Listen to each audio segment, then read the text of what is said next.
Synthèse de ces livres de Sri Aurobindo. Une synthèse pour chaque. Puis une synthèse globale. Synthèse des yogas. La vie divine. Le cycle humain. Pratique du yoga intégral. Métaphysique et psychologie. Présenter ces livres dans leur chronologie d'écriture. Synthèse des principaux livres de Sri Aurobindo avec chronologie d'écriture. Voici une présentation chronologique des ouvrages mentionnés, suivie d'une synthèse pour chacun et d'une synthèse globale.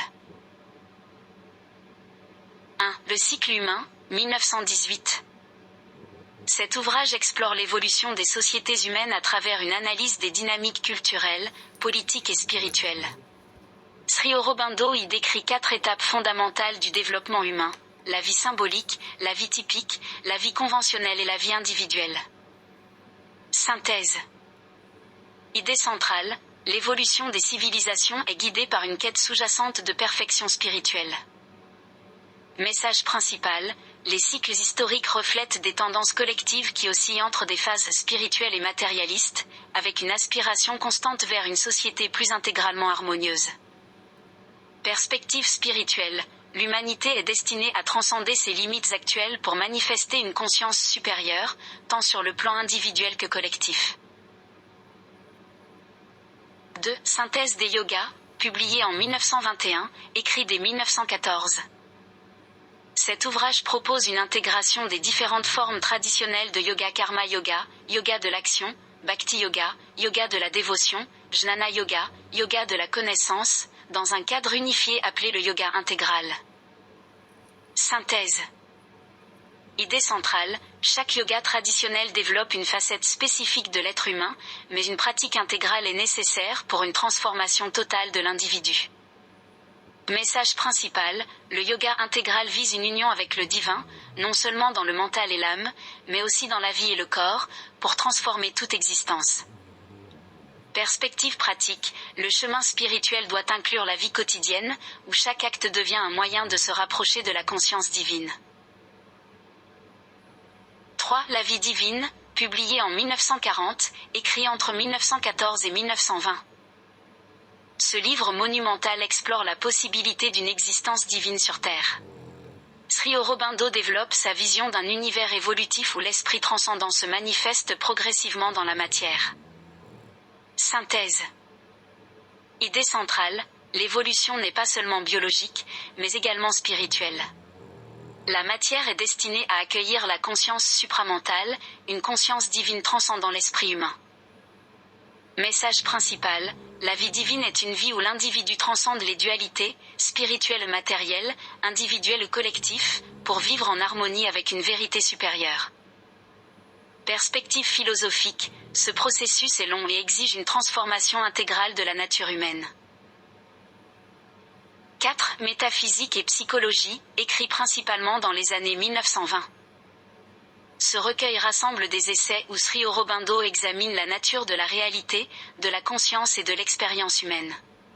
Il y explore des concepts comme le mental, la psyché et leur interaction avec le spirituel. Synthèse. Idée centrale, la conscience humaine est un intermédiaire entre l'inconscience matérielle et la superconscience divine. Message principal, l'évolution psychologique humaine est un processus par lequel la conscience limitée de l'ego s'ouvre à une conscience cosmique et divine. Perspective métaphysique, l'existence repose sur une réalité absolue qui se manifeste sous différentes formes à travers l'expérience humaine. 5. Pratique du yoga intégral, compilé après sa mort, basé sur ses lettres et écrit entre 1926 et 1950. Ce livre regroupe les conseils pratiques de Sri Aurobindo pour ceux qui souhaitent suivre la voie du yoga intégral. Il s'adresse à divers aspects de la sadhana, pratique spirituelle, et aux défis rencontrés sur ce chemin. Synthèse. Idée centrale, le yoga intégral n'est pas une méthode rigide, mais une voie adaptative où l'individu doit harmoniser tous les aspects de son être pour se connecter au divin.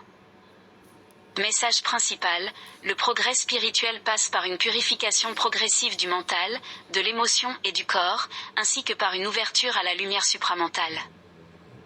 Perspective pratique, chaque chercheur doit trouver sa propre manière de progresser, guidé par une aspiration sincère et une foi profonde. Synthèse globale.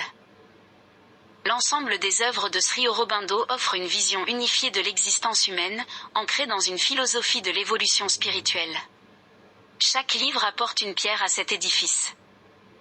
Le cycle humain traite de l'évolution collective des civilisations en lien avec une quête spirituelle universelle.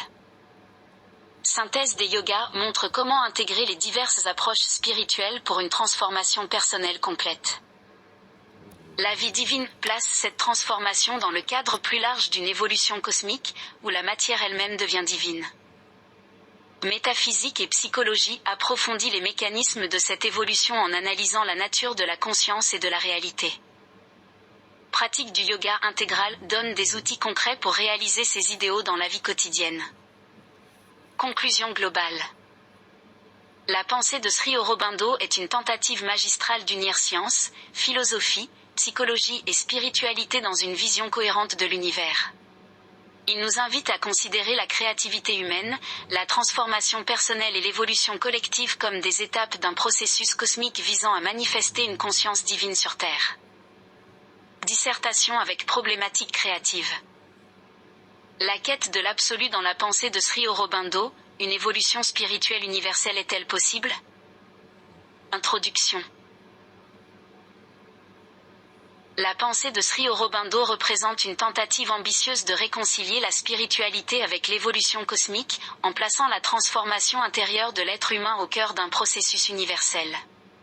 En articulant ses idées autour de l'intégration du spirituel et du matériel, il propose une vision où l'humanité transcende ses limites pour manifester une conscience divine sur Terre. Cela soulève une problématique fondamentale, la quête d'une transformation intégrale, telle qu'elle est envisagée par Sri Aurobindo, peut-elle être réellement universelle et applicable dans la complexité du monde humain? Pour répondre à cette question, nous examinerons d'abord la possibilité d'une évolution universelle à travers les œuvres de Sri Aurobindo, avant d'en analyser les obstacles et limites, pour enfin proposer une perspective sur son actualité et son potentiel pour l'avenir. Une vision universelle de la transformation spirituelle. 1. L'évolution cosmique comme moteur de la spiritualité.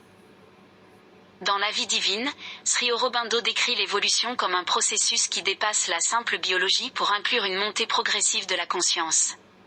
Selon lui, l'être humain n'est pas une fin en soi, mais un intermédiaire entre une matière inconsciente et une conscience divine appelée supramentale. Cette évolution cosmique relie chaque individu à un dessein universel, où la quête spirituelle n'est pas une démarche individuelle isolée, mais une participation active au progrès global. La conscience divine, une fois incarnée, permettrait de transcender les dualités et de vivre une existence harmonieuse, au-delà des conflits matériels et spirituels. 2. Le yoga intégral, une voie accessible à tous. Dans la synthèse des yogas et pratiques du yoga intégral, Sri Aurobindo propose une méthode qui englobe tous les aspects de la vie humaine mentale, émotionnelle, physique et spirituelle. Cette approche rend la transformation intégrale théoriquement accessible à toute personne aspirant au divin. Le yoga intégral se distingue par sa capacité à intégrer les traditions spirituelles variées et à dépasser leurs limitations. En plaçant chaque individu comme un champ de bataille pour l'union du divin et de la matière, Sri Aurobindo universalise le chemin spirituel. 2. Les obstacles à une transformation universelle. 1. Les limitations inhérentes à l'être humain. Dans métaphysique et psychologie, Sri Aurobindo reconnaît que l'être humain est conditionné par des instincts biologiques, des habitudes mentales et des émotions perturbatrices qui ralentissent son progrès spirituel. L'ego, profondément enraciné, agit comme une barrière à l'universalité, en limitant l'individu à une perspective personnelle et fragmentée.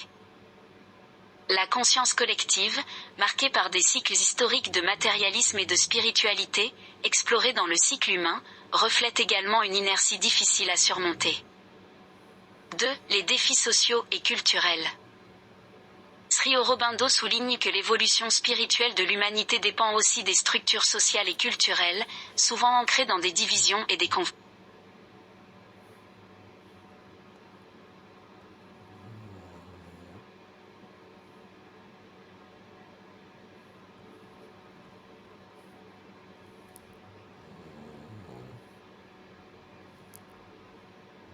souvent ancrés dans des divisions et des conflits. Les sociétés modernes, malgré leur avancée technologique, sont souvent dominées par un matérialisme qui freine l'ouverture spirituelle. La diversité des croyances et des pratiques spirituelles, bien qu'enrichissante, peut également conduire à des tensions et des incompréhensions. 3. Un processus long et incertain.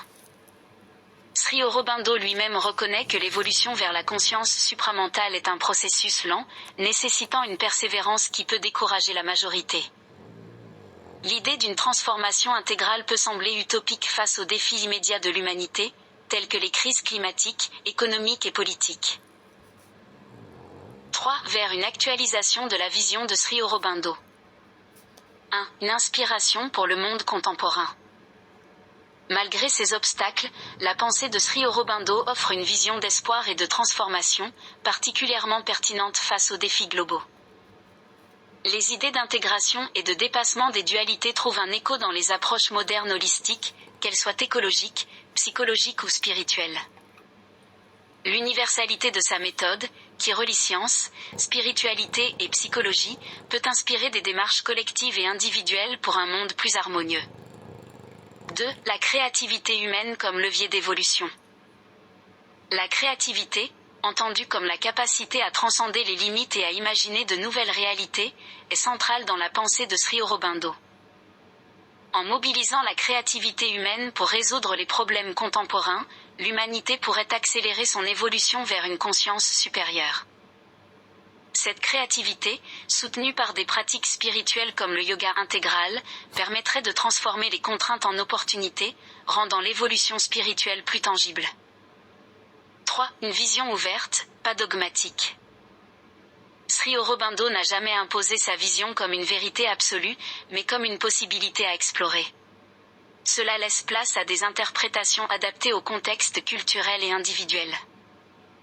La transformation universelle devient ainsi non pas un impératif, mais une opportunité pour ceux qui aspirent à une vie plus alignée avec une vérité supérieure. Conclusion. La pensée de Sri Aurobindo, articulée autour de l'idée d'une transformation intégrale et d'une évolution spirituelle universelle, offre une perspective inspirante mais exigeante pour l'humanité. Bien que des obstacles significatifs se dressent sur ce chemin lié à la nature humaine, aux défis sociaux et à la complexité du processus, sa vision reste d'une actualité brûlante. En réconciliant la spiritualité et la matière, le personnel et le collectif, il ouvre une voie où chaque individu peut participer à un progrès cosmique.